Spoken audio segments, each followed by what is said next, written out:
بسم اللہ الرحمن الرحیم۔ پیغمبر آخر الزمان حضرت محمد مصطفیٰ صلی اللہ علیہ وآلہ وسلم کا جب وصال ہوا اور آپ کے جسد اطہر کو جب قبر مبارک میں رکھ کر مٹی گرائی جانے لگی، عین اس موقع پر ایک صحابی حضرت مغیرہ بن شیبہ رضی اللہ تعالی عنہ نے قصداً اپنی انگوٹھی قبر مبارک میں گرا دی۔ امیر المومنین حضرت علی کرم اللہ وجہ الکریم اس موقع پر موجود تھے۔ آپ نے حضرت مغیرہ کو حکم فرمایا، اپنی انگوٹھی نکال لو۔ یوں حضرت مغیرہ قبر اطہر میں اترے اور رسول اللہ صلی اللہ علیہ وآلہ وسلم کے قدم مبارک کو مس کیا اور اپنی انگوٹھی لے کر باہر نکل آئے۔ یعنی آپ سب سے آخری شخص ہیں کہ جنہوں نے رسول اللہ صلی اللہ علیہ وسلم کے جسم اطہر کو چھوا تھا۔ امیر المومنین حضرت سیدنا عمر فاروق رضی اللہ تعالی عنہ کے دور خلافت میں مغیرہ بن شیبہ کوفے کے عامل تھے۔ ابن شہاب سے مروی ہے کہ حضرت عمر قیدیوں میں سے جو لوگ بالغ ہوتے تھے انہیں مدینہ آنے کی اجازت نہیں دیتے تھے۔ ایک مرتبہ آپ کو کوفہ کے عامل مغیرہ بن شیبہ نے ایک خط لکھا کہ میرے پاس ایک ایسا کاریگر غلام ہے جو لوہار بھی ہے، بڑھئی بھی ہے اور نقاش بھی، لیکن چونکہ امیر المومنین آپ نے بالغ قیدیوں کے مدینہ داخل ہونے پر پابندی عائد کر رکھی ہے تو یہ مدینہ داخل نہیں ہو سکتا۔ اگر آپ اسے مدینہ داخل ہونے کی اجازت دے دیں تو یقیناً یہ مدینہ کے لوگوں کے لیے بہت فائدہ مند ثابت ہوگا۔ حضرت عمر فاروق نے جب اس شخص کے بارے میں اپنے عامل سے اتنا کچھ سنا تو خیال کیا ایسا شخص یقیناً مدینہ کے باسیوں کے لیے نہایت سود مند رہے گا۔ چنانچہ آپ نے اس غلام کاریگر کو مدینہ داخل ہونے کی اجازت دے دی۔ حضرت مغیرہ نے اجازت ملتے ہی اسے مدینہ داخل کر دیا اور اس پر 100 درہم ماہوار خراج مقرر کر دیا۔ اب اس غلام کاریگر کو مدینہ آئے ہوئے کچھ عرصہ ہی گزرا تھا کہ وہ امیر المومنین حضرت عمر کے پاس یہ شکایت لے کر پہنچ گیا کہ میرے آقا مغیرہ نے جو مجھ پر خراج مقرر کر رکھا ہے وہ بہت زیادہ ہے جو میں ادا نہیں کر سکتا۔ حضرت عمر نے اس سے دریافت فرمایا، بتاؤ تم کیا کیا کام جانتے ہو؟ وہ عرض کرنے لگا، میں فلاں فلاں کام جانتا ہوں۔ اس نے وہ تمام کام گنوائے جن کے بارے میں حضرت مغیرہ نے بیان کیا تھا۔ حضرت عمر نے فرمایا، یہ جو کام تم بتا رہے ہو کہ تم جانتے ہو اور ان میں سے مہارت رکھتے ہو، ان کی نوعیت کے لحاظ سے دیکھا جائے تو تمہارا خراج بالکل بھی زیادہ نہیں ہے۔ وہ غلام یہ سن کر ناراض ہو گیا اور بڑبڑاتا ہوا واپس چلا گیا۔ چند راتیں گزری کہ امیر المومنین حضرت عمر کا گزرتے ہوئے پھر اس غلام سے سامنا ہو گیا۔ آپ نے اسے بلایا اور فرمایا، مجھ سے یہ نہیں بیان کیا گیا تھا کہ تو کہتا ہے اگر میں چاہوں تو ایسی چکی بنا دوں جو ہوا سے چلے۔ غلام ناراض اور ترش رو ہو کر امیر المومنین کی طرف متوجہ ہوا اور جواب دیا، میں آپ کے لیے ضرور ایک ایسی چکی بناؤں گا جس کو لوگ بیان کریں گے۔ یہ کہہ کر غلام نے پشت پھیری اور چلتا بنا۔ حضرت عمر اپنے ہمراہ ساتھیوں کی طرف متوجہ ہوئے اور فرمایا، اس غلام نے مجھے ابھی قتل کی دھمکی دی ہے۔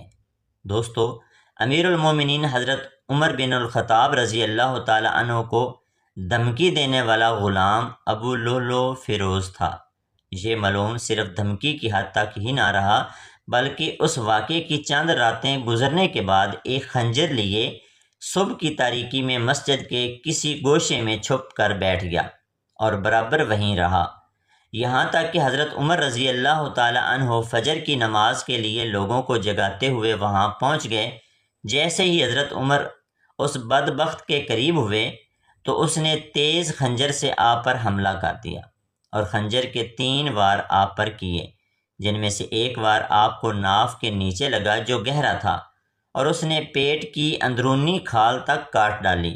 پھر وہ مسجد میں موجود دوسرے لوگوں پر ٹوٹ پڑا اور 11 مزید نمازیوں کو بھی خنجر کے وار سے زخمی کر دیا اور آخر میں اپنے ہی خنجر سے خودکشی کر لی۔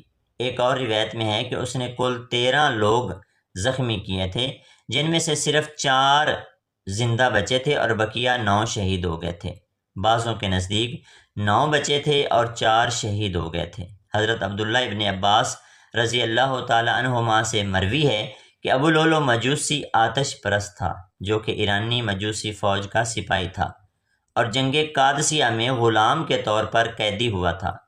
حیرت ہے اس ملعون مجوسی کو ایک خاص مکتبہ فکر سے تعلق رکھنے والے لوگ بابا شجاع الدین کے نام سے یاد کرتے ہیں، یعنی اسے بابا شجاع الدین دین کا بہادر سپوت کہہ کر یاد کیا جاتا ہے۔ یہی نہیں بلکہ ایران کے شہر کاشان میں ابو لولو فیروز مجوسی کے نام سے ایک مزار بھی موجود ہے جہاں لوگ باقاعدہ حاضر ہوتے ہیں۔ یہ مزار کب اور کس نے تعمیر کروایا اس کے بارے تاریخ خاموش ہے، البتہ یہ 11ویں صدی کے شاہانہ انداز میں تعمیر کی گئی عمارت جو ہے ایرانی ٹائلوں سے مزین مخروطی گنبد پر مشتمل ہے۔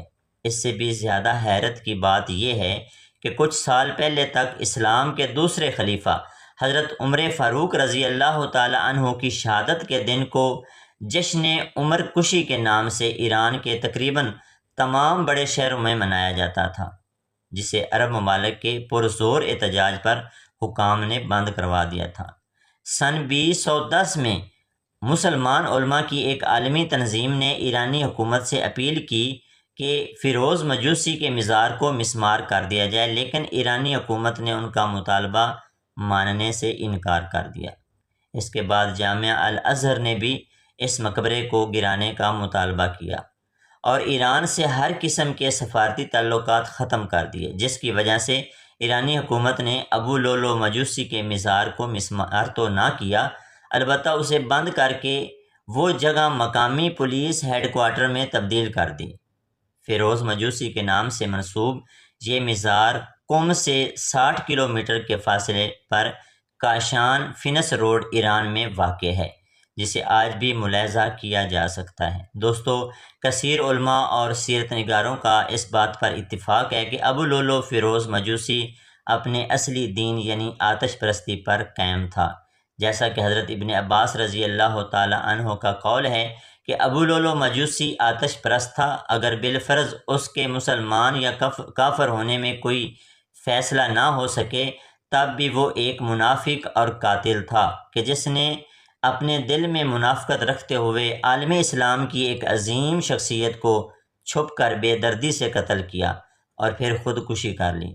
اس حقیقت کو مد نظر رکھتے ہوئے یہ منافق اور قاتل تھا کہ جس نے اپنے دل میں منافقت رکھتے ہوئے عالم اسلام کی ایک عظیم شخصیت کو چھپ کر بے دردی سے قتل کیا اور پھر خودکشی کر لی۔